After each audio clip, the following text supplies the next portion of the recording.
Başkan Sinan Cemcin ve Alparslan Doğan beraberdir. İsa'na'ya karşı diyeceklerim mevcuttur. İsa'na'ya kelle istemek için hazırlanmıştır. Yapılan tahminler yanlıştır, hatalıdır, değerlendirmeler keza isabetsizdir. Yalnız biz varlığımızı hiçbir karşılık beklemeden esasen Türk halkına armağan etmiş bulunuyoruz. Ve Türk halkı ve devletin bağımsızlığına armağan etmiş bulunmaktayız. Bu sebeple ölümden çekinmiyoruz. Biz hiçbir zaman bütün çabamıza rağmen Türkiye'nin bağımsızlığını temin edemedik. Bugüne kadar da bu özlem içinde kaldık. Kurtuluş Savaşı'nda yerli yerine oturmak gerekmektedir.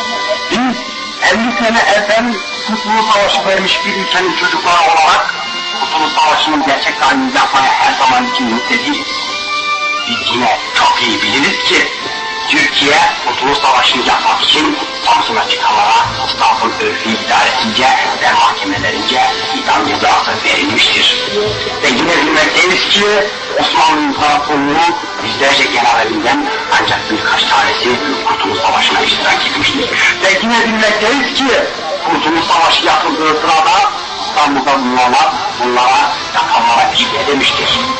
Türkiye'nin Kurtuluş ve Bağımsızlık Savaşı'nda ne şekilden bağlı hale geldiğini de belirtmek gerekir. Ayrıca İslam'da Türkiye halkının bir takım gruplardan teşekkür ettiği iddialara ve bunu bizim yaptığımız, ortaya attığımız insanlar mevcut bulunmaktadır. Birinci Türkiye Büyük Millet Meclisi'nin kararında ve Misaki Milli'de şu vardır. Misaki Milli sınırları içinde iki kardeş kavim yaşar. Türk ve Kürt kavmi yaşamaktadır. Birinci Büyük Millet Meclisi'nin kararı böyledir. Türkiye ve iki kardeş kavmin yalnızlığın yaşadığını kabul etmek gerekir.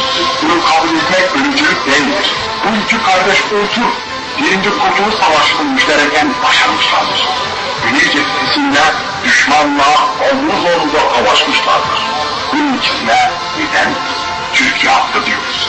Ve bu iki kardeş unsur ikinci Bağımsızlık Savaşı'na da müştereken başaracaklardır.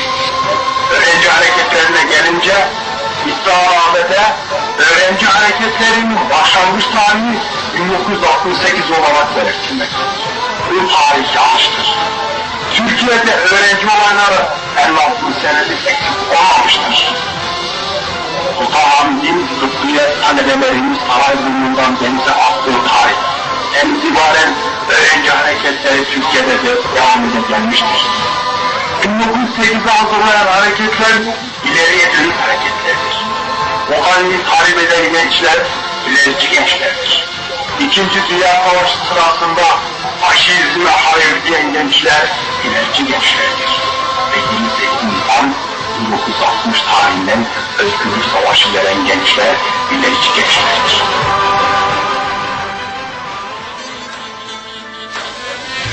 İddianamede geçen ve bana affedilen bir cümleyi kabul etmiyorum. Ben silahımı halka, orduya karşı kullanmadım. Ancak vatan hainlerine karşı kullanmak mantığıyla taşıdım ve halka ve orduya karşı kullanırım şeklinde beyanda bulunmadım. Öteden beri arz etmiş olduğum gibi bu ülkede anayasaya en fazla savunanlar bizleriz. Anayasayı ihlal edenler de ortadadır. Anayasanın uygulanmasını isteyen gene bizleriz. Anayasayı uygulamaya yavuz kimseler de hala ortadadır. Yine o kişiler bizim kellemizi istemektedirler. İslam makamı bizim vermekte olduğumuz Bağımsızlık Savaşı'na karşıdır. Türkiye Cumhuriyeti Anayasası'na karşı, reformlara karşıdır. Onlar 36 milyon ülkenin bütün yükünü 20 gencin üzerine yıkmaya alışmışlardır.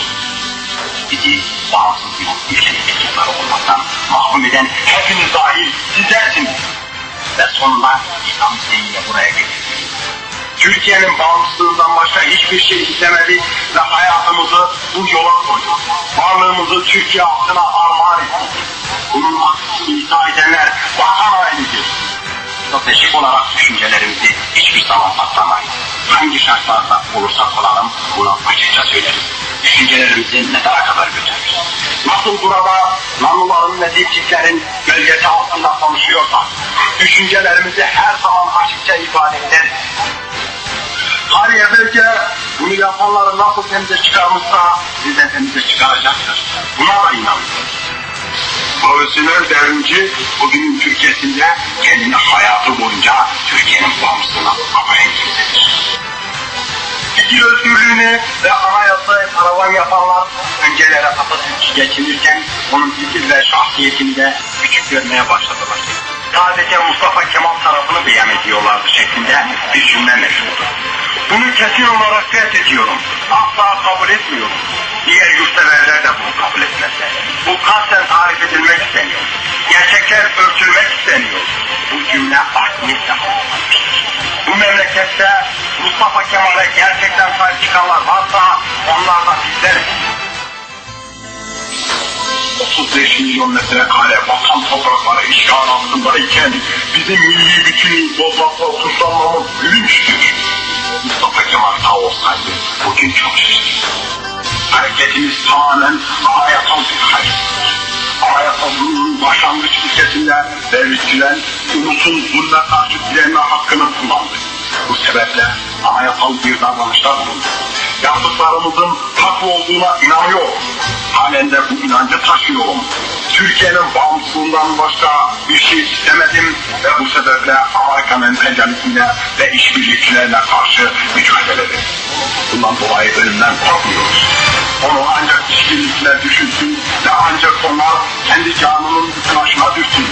Ve ben 24 yaşındayken kendimi Türkiye'nin bağımsızlığına